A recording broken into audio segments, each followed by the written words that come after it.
coach, Jean-Sylvain Rousseau de la télévision ivoirienne. Bravo donc pour votre parcours, excepté la défaite contre la Côte d'Ivoire. Le Mali a eu un magnifique parcours. Le Mali a même dominé la meilleure équipe de la phase de poule, le Burkina Faso, en demi-finale. Comment le groupe se sent, je l'ai dit, à quelques heures de cette finale, surtout que le Mali a la possibilité de devenir donc, la nation la plus étoilée de la compétition en remportant cette compétition-là. Comment le groupe se sent avant d'affronter le Mali? Et est-ce que vos joueurs sont prêts à affronter les lasers marocains? Ouais, bien sûr, le groupe se sent très très bien. Déjà, après le match contre le Burkina, on les a déjà dit doubler ces matchs rapidement. Parce que c'était bien quand même d'aller en finale, mais aussi il faut chercher à gagner la finale. Donc on les a déjà travaillé sur ce plan-là, sur le plan mental. Parce que c'est des gamins, des fois quand ils gagnent un match seulement, il y a l'euphorie, ça danse, ça crie partout, et jusqu'à ce qu'ils oublient un peu l'objectif. Donc on les a rapidement mettre à l'ordre et dire qu'il y a un match important à venir. Donc on prépare ce match et quand même il le vit, il le prépare très très bien sereinement. Et maintenant, Dieu merci, je ne sais pas ce qui s'est passé, mais le fait que le match a été un peu à 15h, ça nous a un peu sauvé par rapport au laser parce que ça ne fera pas le même effet que contre la Côte d'Ivoire. Mais quand même, on est content que ça soit ainsi. Même si on sait que peut-être ça va être là, mais on va se préparer en conséquence. Ici. Bonjour coach et toute Christian Otato Kabila, Sport Grande Media Group. Bonjour coach et félicitations pour votre parcours et tout ce que vous avez réalisé, même si ce n'est pas la même génération. 4e lors de l'édition précédente, aujourd'hui finaliste, sur le point d'être la première nation la plus titrée dans cette catégorie d'âge, en rappelant effectivement qu'en 2023, le Mali a été 3e à la Coupe du Monde de cette catégorie. Quelle est vraiment l'essence de ce football de jeunes, de cette performance au niveau du football des jeunes au Mali? Bon, déjà, le football des jeunes au Mali, ça vit très bien. Déjà, à chaque fois qu'on part dans les compétitions, l'objectif c'est de faire mieux que le groupe précédent. C'est vrai que ce groupe est un peu particulier parce qu'après, il faut avoir un bon groupe qui est des bons joueurs. Et moi, je pense que j'ai un bon groupe et c'est à cause de ça que l'équipe est en train de monter en puissance match par match. Et si tu vois le premier match et le dernier, je pense qu'il y a une très grande différence. Mais quand même, l'objectif c'est d'abord, comme tu l'as dit, essayer de gagner ce match déjà pour notre nation, pour le pays. Et aussi essayer d'être, comme vous l'avez dit, la nation la plus titrée. Et ensuite aussi d'autres choses à venir, quoi. Cynthia. Oui, coach, j'aimerais qu'on parle un peu de votre charnière centrale avec Blacky et Camara. J'aimerais, parce qu'on parle beaucoup des buts, de Tapsoba, des attaquants dans cette CAN, mais parler de ces deux éléments que moi j'ai trouvé merveilleux lors de la dernière confrontation face au Burkina. Oui, comme vous l'avez dit, une équipe c'est tous les compartiments. Et ces deux petits, franchement, il faut une très bonne compétition. Déjà, ils se connaissent très bien parce que c'est les deux qui ont joué pratiquement tous les matchs aussi des qualifications au Sénégal au tournoi de foie.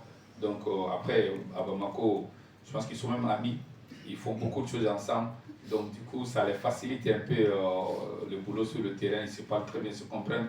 Et quand même, ils font un travail remarquable au sein du groupe. Comme tous les autres jeunes, voilà, c'est des gamins, comme je le dis tout le temps. Et c'est des avenirs de notre football du continent. Il faut bien les cadrer et essayer de les faire progresser jusqu'à ce qu'ils deviennent quand même des grands joueurs, quoi. Bon, bonjour d'abord à tout le monde. Comme vous l'avez dit, c'est des sentiments de joie.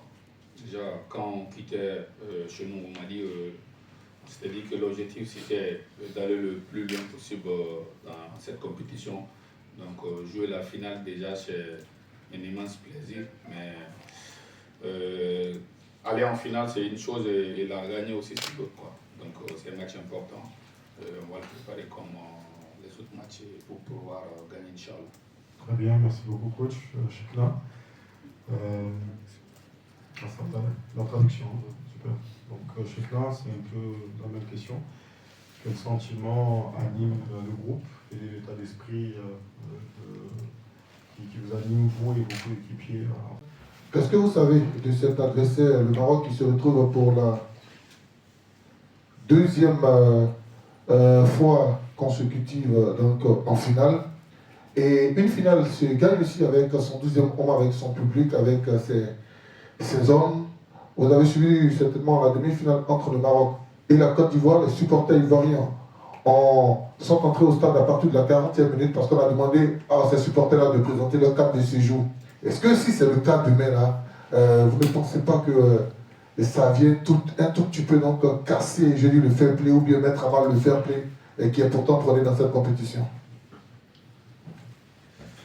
Bon, déjà concernant la première question, je ne connais pas grand-chose de l'équipe marocaine. Déjà, c'est des jeunes, quand même on a des matchs de l'équipe marocaine comme ils ont des matchs de notre équipe aussi.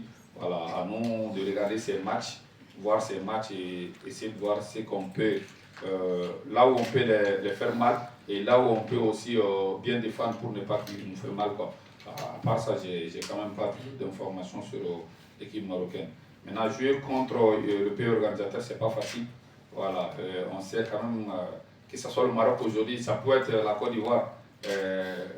C'est les seniors, je pense qu'il y a eu des choses aussi là-bas, mais quand même c'est comme ça. Dans le football, le pays organisateur, il est normalement soutenu par le public. Mais ce qui s'est passé, comme vous l'avez dit, je ne suis pas au courant de ça. Mais nous, quand même, on va aller au terrain et on va tout donner.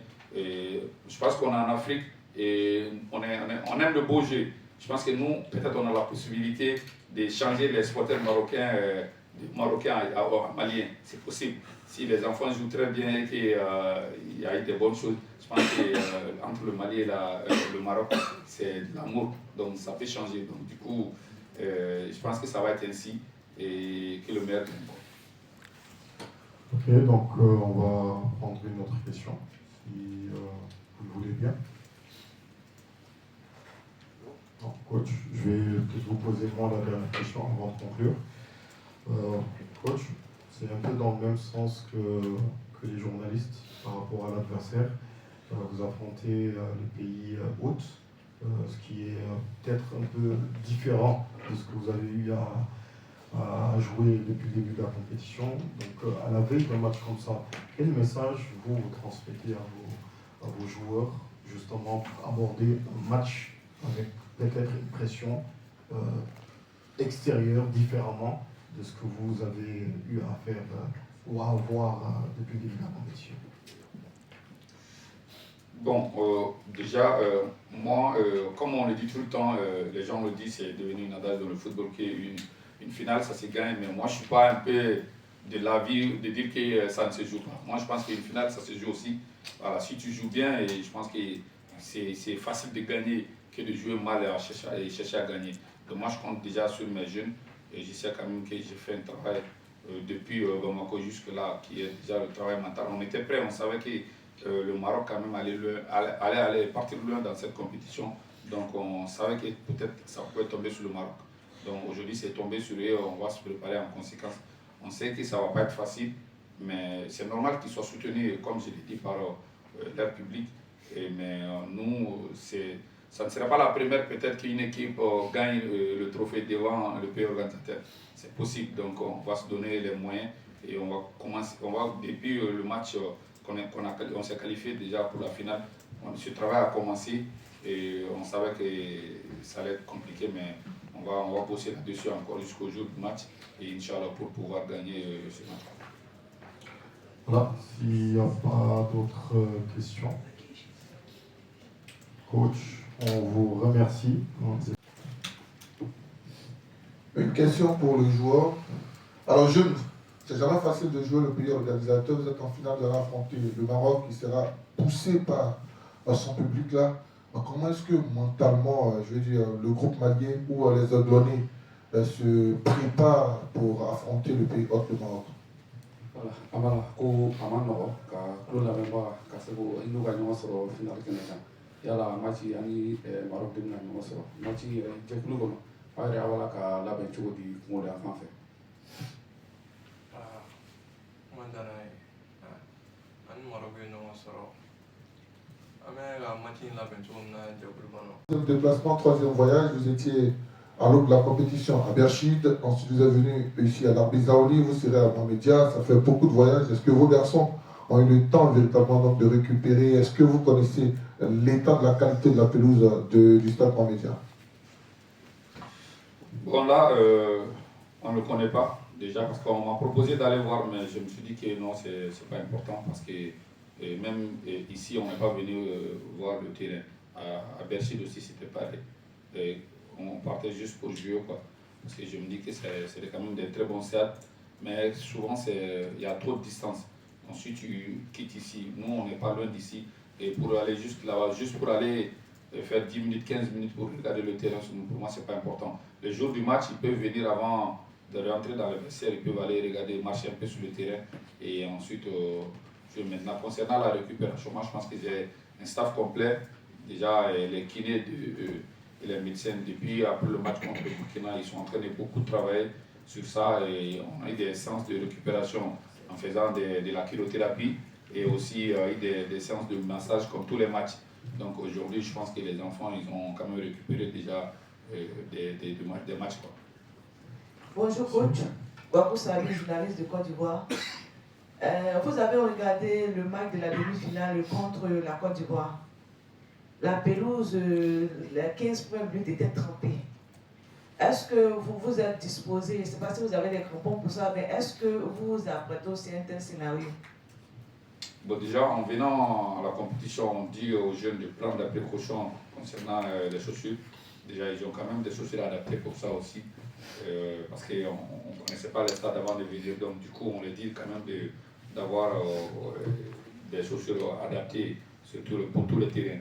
Donc, je pense que même si ça sera trempé, mais on aura quand même des solutions, Inch'Allah.